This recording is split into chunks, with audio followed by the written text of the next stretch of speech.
The important thing is to have an understanding of what exactly is going on in the temporomandibular joint that is causing the problems.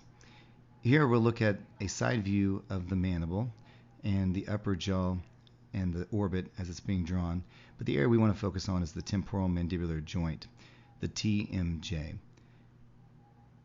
And there's essentially three things that compose the TMJ: the condyle, the fossa, then there's a bow tie shaped disc that sits in between the condyle and fossa.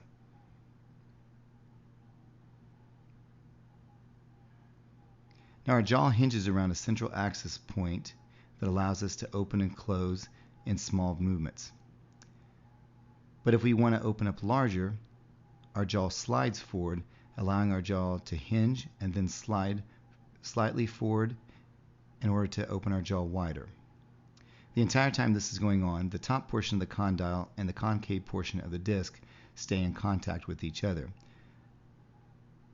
So as we hinge in this position, and as our jaw slides forward, our disc slides forward. In a patient with popping and clicking in their disc area, what is going on is that the disc has become too far positioned in front of the condyle.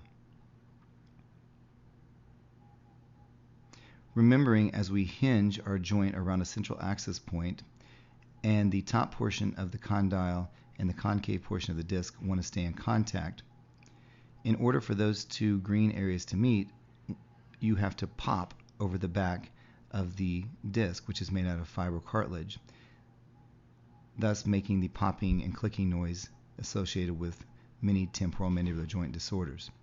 But if we look, our disc doesn't just float in space. It's connected by what is called retrodiscal tissue.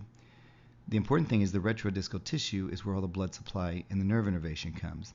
So as our disc slides forward, the retrodiscal tissue gets elongated, and the nerves and the blood vessels located in that vascular nervous tissue become irritated as your jaw pops on and off the disc.